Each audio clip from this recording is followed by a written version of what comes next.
আমন্ত্রণ জানাচ্ছি আপডেট সংবাদে। শুরুতেই জানিয়ে দিব গুরুত্বপূর্ণ শিরোনাম, এরপরেই থাকবে বিস্তারিত।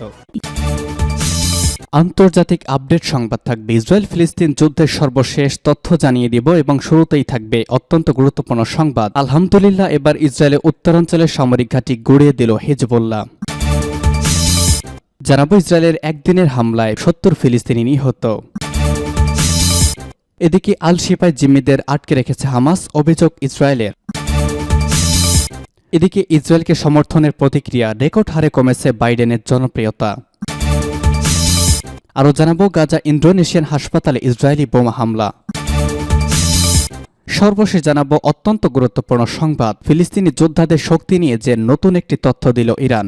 শুনছিলেন সংবাদ শিরোনাম, এখন বিস্তারিত। তার আগে অনুরোধ থাকবে ভিডিওতে একটি লাইক দিন এবং কমেন্টস করে জানিয়ে দিন কোন জেলা থেকে বা কোথা থেকে আমাদের সঙ্গে যুক্ত রয়েছেন। ইসরায়েলের উত্তরাঞ্চলের সামরিক ঘাঁটি গড়িয়ে দিল হিজবুল্লাহ। ইরান সমর্থিত লেবাননের শক্তিশালী সশস্ত্র গোষ্ঠী হিজবুল্লাহর হামলা ইসরায়েলের বিরানিত সামরিক ঘাঁটিতে ব্যাপক ক্ষয়ক্ষতি হয়েছে। ইসরায়েলের উত্তরাঞ্চলে বিরানিত সামরিক ঘাঁটিতে ভয়াবহ রকেট হামলা চালিয়েছে ইরান সমর্থিত লেবাননের শক্তিশালী সশস্ত্র গোষ্ঠী হিজবুল্লাহ। স্থানীয় সময় সকালের দিকেই হামলা ইসরায়েলি সামরিক ঘাঁটিতে ব্যাপক ক্ষয়ক্ষতি হয়েছে বলে জানিয়েছে ইসরায়েলের প্রতিরক্ষা বাহিনী আইডিএফ। সামাজিক যোগাযোগ মাধ্যমে আজ হিজবুল্লাহর হামলা চালানো একটি ভিডিও প্রকাশ করেছে আইডিএফ। এতে দেখা যায় লেবানন থেকে হিজবুল্লাহর চালানো রকেট হামলায় উত্তর ইসরায়েলের বিরানিত সামরিক ঘাঁটিতে ব্যাপক ক্ষয়ক্ষতি হয়েছে। বিরানিত সামরিক ঘাঁটিতে হিজবুল্লাহ ছোড়া রকেট আঘাত হেনেছে বলে নিশ্চিত করেছে আইডিএফ। ভিডিওতে দেখা যাচ্ছে রকেট আঘাত হানার সঙ্গে সঙ্গে মাটিতে আগুন ধরে যায়, তবে এই হামলায় কোনো হতাহত হয়েছে কিনা এখন পর্যন্ত জানা যায়নি। ওই হামলার ঘটনা পরপরই ইসরায়েলের উত্তরাঞ্চলীয় কিরিয়াত শমোনা, মানারা ও মার্গালিয়ট শহরে বিষয়ে সাইরেন বাজিয়ে রকেট হামলার বিষয়ে বাসিন্দাদের সতর্ক করে দেওয়া হয়েছে। ইসরায়েলের সংবাদ মাধ্যম টাইমস অব ইসরায়েলের এক প্রতিবেদনে বলা হয়েছে, উত্তর ইসরায়েলের ৩টি শহরে রকেট সাইরেন বাজিয়ে বাসিন্দাদের সতর্ক করে দিয়েছে কর্তৃপক্ষ। লেবানন থেকে ছোড়া রকেটের বিষয়ে এই সতর্কতামূলক পদক্ষেপ নেওয়া হয়েছে। সতর্ক সংকেত বাজানো পরপরই ওই ৩ শহরে বিস্ফোরণের শব্দ শোনা গেছে। আকাশ প্রতিরক্ষা ব্যবস্থার মাধ্যমে হিজবুল্লাহ ছোড়া রকেট আটকে দেওয়া হয়েছে বলে ইসরায়েলি সামরিক বাহিনী জানিয়েছে। গত ৭ অক্টোবর গাজা উপত্যকার ক্ষমতাসীন গোষ্ঠী হামাসের সাথে ইসরায়েলের যুদ্ধ শুরুর পর থেকেই ইসরায়েলি সেনাবাহিনীর সাথে আন্তঃসীমান্ত সংঘর্ষে লিপ্ত হয়েছে ইরান সমর্থিত হিজবুল্লাহ। তখন থেকে প্রত্যেক দিনই ইসরায়েলের উত্তরাঞ্চলীয় সীমান্তে সামরিক বাহিনীর চৌকি, সামরিক ঘাঁটি ও বেসামরিক স্থাপনা এবং বসতি লক্ষ্য করে হামলা চালিয়ে আসছে এই গোষ্ঠী। তবে সীমান্তে হিজবুল্লাহ এবং ইসরায়েল বাহিনীর সংঘাত গত কয়েকদিনে তীব্র আকার ধারণ করেছে। উভয় পক্ষের মাঝে পাল্টা হামলা অব্যাহত রয়েছে। গাজা উপত্যকায় চলমান যুদ্ধ আঞ্চলিক সংঘাতে রূপ নিতে পারে বলে সতর্ক করে দিয়েছেন বিশেষজ্ঞরা। ইসরায়েলের সাথে সংঘাতে এখনো পর্যন্ত হিজবুল্লাহর ৭০ যোদ্ধা নিহত হয়েছেন। এই সময় লেবাননের কয়েকজন বেসামরিক নাগরিকও ইসরায়েলি হামলায় প্রাণ হারিয়েছেন। ইসরায়েলের হামলায় একদিনে ৭০ ফিলিস্তিনি নিহত। গাজার দক্ষিণাঞ্চলে গতকাল ইসরায়েলি বিমান হামলায় অন্তত ৭০ জন ফিলিস্তিনি নিহত হয়েছেন বলে জানিয়েছে ডক্টরস উইদাউট বর্ডার্স এসএমএস। সংস্থাটি জানিয়েছে আহতদের চিকিৎসার জন্য নিকটস্থ নাসের মেডিকেল কমপ্লেক্সে নেওয়া হয়েছে। সেখানে শিশুসহ কয়েক ডজন রোগীকে গুরুতর দগ্ধ অবস্থায় চিকিৎসা দেওয়া হয়েছে। খবর মিডল ইস্ট আইয়ের। ইসরায়েলে এই হামলায় আরও ১২২ জন আহত হয়েছে। ডক্টরস উইদাউট বর্ডার্স জানিয়েছে অতিরিক্ত রোগের চাপ সামলাতে হিমশিম খাচ্ছে নাসের মেডিকেল কমপ্লেক্সের চিকিৎসকরা।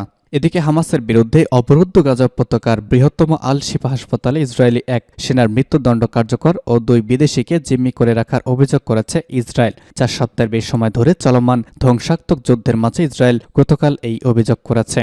যুদ্ধে উদ্বাস্ত হয়ে পড়া হাজার হাজার ফিলিস্তিন আল শিফা আশ্রয় নিয়েছিলেন। গত সপ্তাহে ইসরায়েলি সেনারা এই হাসপাতালে হামাসের গোপন আস্তানা রয়েছে জানিয়ে সেখানে সামরিক অভিযান শুরু করেছে। এরপর হামলার থেকে হাসপাতাল থেকে শত শত মুমূর্ষু রোগী ও আহত লোকজনকে সরিয়ে নেওয়া হয়েছে। প্রসঙ্গত, ইসরায়েলের হামলা এখনো পর্যন্ত গাজায় ফিলিস্তিনি নিহতের সংখ্যা ১৩,০০০ অধিক ছাড়িয়েছে। আল শিফায় জিম্মিদের আটকে রেখেছে হামাস, অভিযোগ ইসরায়েলের। হামাসের বিরুদ্ধে অবরুদ্ধ গাজা উপত্যকার বৃহত্তম আল শিফা হাসপাতালে ইসরায়েলি এক সৈন্যের মৃত্যুদণ্ড কার্যকর ও ২ বিদেশিকে জিম্মি করে রাখার অভিযোগ করেছে ইসরায়েল। ৬ সপ্তাহের বেশি সময় ধরে চলমান ধ্বংসাত্মক যুদ্ধের মাঝে ইসরায়েল এই অভিযোগ করেছে। ব্রিটিশ বার্তা সংস্থা রয়টার্সের এক প্রতিবেদনে বলা হয়েছে, গাজার বৃহত্তম হাসপাতালে জিম্মি এক ইসরায়েলি সৈন্যকে হত্যা এবং ২ বিদেশি জিম্মিকে রেখেছে হামাস। যুদ্ধে উদ্বাস্ত হয়ে পড়া হাজার হাজার ফিলিস্তিনি আল শিফায় আশ্রয় নিয়েছিলেন। বলেছিলেন। গত সপ্তাহে ইসরায়েলি সৈন্যরা ওই হাসপাতালে হামাসের গোপন আস্তানা জানিয়ে সেখানে সামরিক অভিযান শুরু করেছে। হামলার পর গাজায় তীব্র আক্রমণ শুরু করেছে ইসরায়েল। গাজা উপত্যকা থেকে হামাসকে নির্মূল করা পর্যন্ত যুদ্ধ চলবে বলে ঘোষণা দিয়েছেন ইসরায়েলি প্রধানমন্ত্রী বেনিয়ামিন নেতানিয়াহু। গত সপ্তাহে আল শিফা হাসপাতালের কাছে ইসরায়েলি সামরিক বাহিনীর সদস্য নোয়া মার্সিয়ানোর মরদেহ পাওয়া গেছে বলে জানিয়েছে ইসরায়েলের সেনাবাহিনী। হামাস বলেছে ইসরায়েলি বিমান হামলায় 19 বছর বয়সী ওই নারী সৈন্য নিহত হয়েছেন। হামাসের প্রকাশিত এক ভিডিওতে দেখা যায় তার মাথায় জখমের চিহ্ন রয়েছে। ইসরায়েলি সেনাবাহিনী বলেছে ফরেনসিক পরীক্ষায় দেখা গেছে তিনি বিমান হামলায় আহত হয়েছিলেন, তবে তার শরীরে আঘাত মৃত্যু ঘটানোর মতো ছিল না। ইসরায়েলি প্রতিরক্ষা বাহিনীর মুখপাত্র ড্যানিয়েল হ্যাগারি বলেছেন, গোয়েন্দা তথ্য অনুযায়ী নোয়াকে হাসপাতালের সদস্যরা এবং হামাসের সদস্যরা শিফা হাসপাতালের ভেতরে নিয়ে গিয়েছিল। সেখানে হামাসের এক সদস্য তাকে হত্যা করেছে, তবে এই বিষয়ে আর কোনো বিস্তারিত তথ্য দেননি তিনি। টেলিভিশনে দেওয়া ভাষণে হ্যাগারি বলেছেন, হামাসের বন্দুকধারীরা গত 7 অক্টোবরের অভিযানে আটক করা বিদেশিদের মধ্যে 2 জনকে আল শিফায় নিয়ে যায়। ওই জিম্মির একজন নেপালি এবং অন্যজন থাই। হামাসের হাতে জিম্মি থাই ও নেপালি 2 নাগরিকের নাম প্রকাশ করেননি তিনি। এই ঘটনার সিসিটিভি ফুটেজ দেখে হ্যাগারি বলেছেন, এতে দেখা গেছে একদল ব্যক্তি একজন ধাক্কা দিয়ে হাসপাতালে ভিতরে নিয়ে যাচ্ছে। এ সময় মেডিকেলের কর্মীদের অবাক হয়ে তাকিয়েছিলেন। দ্বিতীয় একটি ভিডিওতে দেখা যায় হাসপাতালের ভেতরে আহত এক ব্যক্তি পড়ে আছেন। তার পাশে বেসামরিক এক ব্যক্তিকে অ্যাসাল্ট রাইফেল হাতে দেখা যায়। হ্যাগারির এসব দাবির বিষয়ে তাৎক্ষণিকভাবে হামাসের কোনো প্রতিক্রিয়া পাওয়া যায়নি। তবে এর আগে ফিলিস্তিনের স্বাধীনতাকর্মী গোষ্ঠীটি বলেছিল তারা কিছু জিম্মিকে চিকিৎসার জন্য হাসপাতালে নিয়ে গেছে। সূত্র জানাচ্ছে রয়টার্স। ইসরায়েলকে সমর্থনের প্রতিক্রিয়া, রেকর্ড হারে কমেছে বাইডেনের জনপ্রিয়তা। সর্বশেষ জাতীয় এনবিসি নিউজ জরিপ অনুসারে মার্কিন প্রেসিডেন্ট জো বাইডেনের কাজের প্রতি ভোটারদের সমর্থন হ্রাস পেয়ে রেকর্ড সর্বনিম্নে 40% নেমে এসেছে, কারণ সমস্ত ভোটারদের শক্তিশালী সংখ্যাগরিষ্ঠ অংশ তার বৈদেশিক নীতি এবং ইসরায়েল হামাস যুদ্ধ পরিচালনার বিষয়ে অসম্মতি জানিয়েছে। শুধু তাই নয়, জরিপ অনুসারে আসন্ন সাধারণ নির্বাচনে আগে জনপ্রিয়তার দিক থেকে বাইডেন সাবেক প্রেসিডেন্ট ডোনাল্ড ট্রাম্পের থেকেও পিছিয়ে পড়েছেন, যদিও তাটি ঘাঁটিতে এখনও 11 মাসের বেশি দূরে থাকা একটি প্রতিযোগিতার জন্য ভোটের ত্রুটির মার্জিনের মধ্যেই রয়েছে।